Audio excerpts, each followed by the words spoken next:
안녕하세요. 오늘 보내주신 메모, 불안감을 이기는 방법, 이걸 좀 같이 깊이 들여다볼까 하는데요.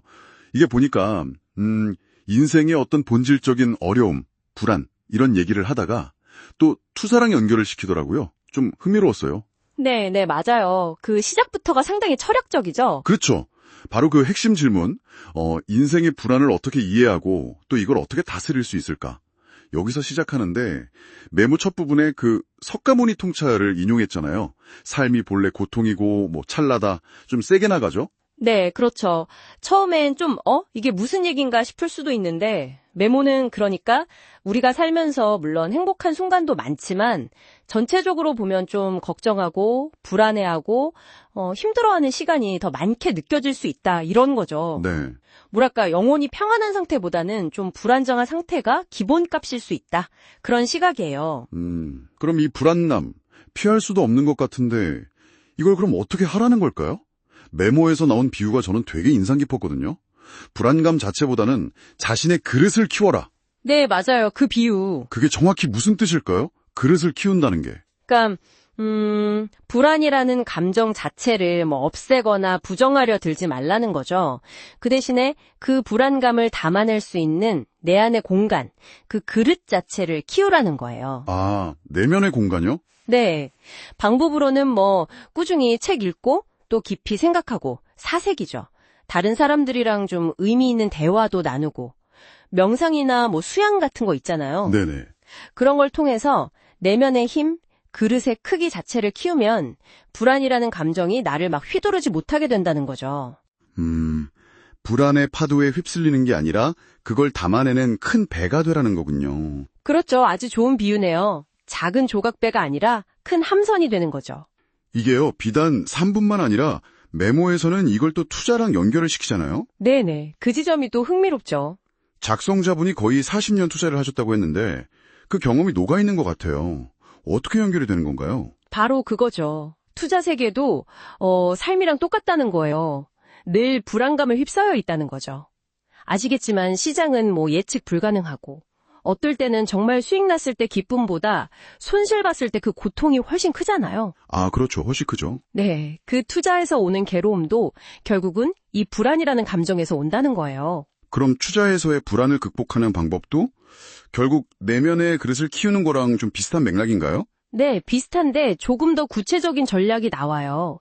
메모에서는 끊임없이 노력하고 배우고 또 남들보다 좀 다르게 생각하는 거, 창의적 사고, 그리고 시장 흐름을 좀 먼저 읽는 능력, 이런 걸 강조해요.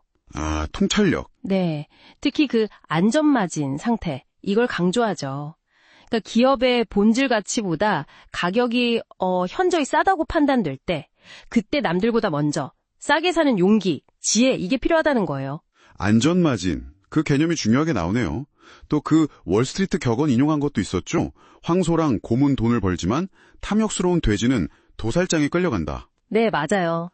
결국 강세장이든 약세장이든 기회는 있는데 그 과도한 욕심, 탐욕 이게 문제다 이런 거네요. 그렇죠. 핵심은 탐욕 제어죠. 근데 이게 말은 쉬운데 알면서도 탐욕을 조절하기가 참 어렵지 않습니까? 메모는 여기에 대해서는 뭐라고 하나요?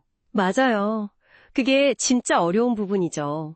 그래서 메모가 제안하는 게 마음을 내려놓는 거예요. 마음을 내려놓는다. 네. 모든 기회를 다 잡으려고 하거나 최고점에서 팔겠다 이런 욕심을 좀 버리는 거죠.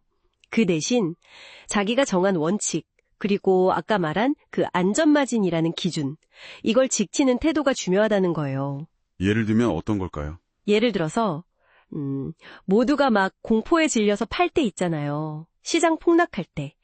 그때 당신이 분석한 기업 가치가 여전히 괜찮고 가격이 안전마진 밑으로 떨어졌다. 그러면 과감하게 사는 거죠. 아, 역발상 투자네요. 그렇죠. 반대로 또 시장이 막 비이성적으로 뜨거울 때 그때는 냉정하게 보고 이거 너무 고평가다 싶으면 미련 없이 팔고 나오는 거고요. 감정이 안 휘둘리는 거 그게 핵심입니다. 들어보니까 결국 삶의 불안을 다스리는 법이랑 투자의 불안을 다스리는 법이 결국은 같은 뿌리에서 나온 얘기 같네요. 네, 맞다 했죠. 불안은 당연한 거니까 받아들이고 대신에 거기에 압도당하지 않게 내면의 힘, 그 그릇을 키우고 네네. 투자할 때는 또 탐욕을 경계하면서 안전마진이라는 원칙 지키고 역발상으로. 그렇죠. 결국엔 그 불안이라는 파도보다 더 큰 내가 되는 것. 이게 핵심이군요. 정확합니다. 바로 그거예요. 자, 근데 여기서 우리가 한 걸음만 더 들어가 볼까요? 네. 역발상 투자니. 근데 왜 우리는 이런 좋은 원칙들을 알면서도 막상 실제 상황, 그러니까 불안감이 확 밀려오거나 시장에 막 급변할 때, 그때 이걸 꾸준히 실천하기가 이렇게 어려울까요? 그러게요. 정말 그렇죠. 혹시 당신 안에는 이런 원칙들을 막상 적용하려고 할 때 어떤 좀 내적인 저항감이나 어려움 같은 게 있다고 느끼시나요? 스스로에게 한번 던져볼 만한 질문인 것 같아요. 와, 정말 깊은 질문이네요. 생각을 많이 하게 됩니다. 오늘 귀한 메모 나누어 주셔서 정말 감사합니다.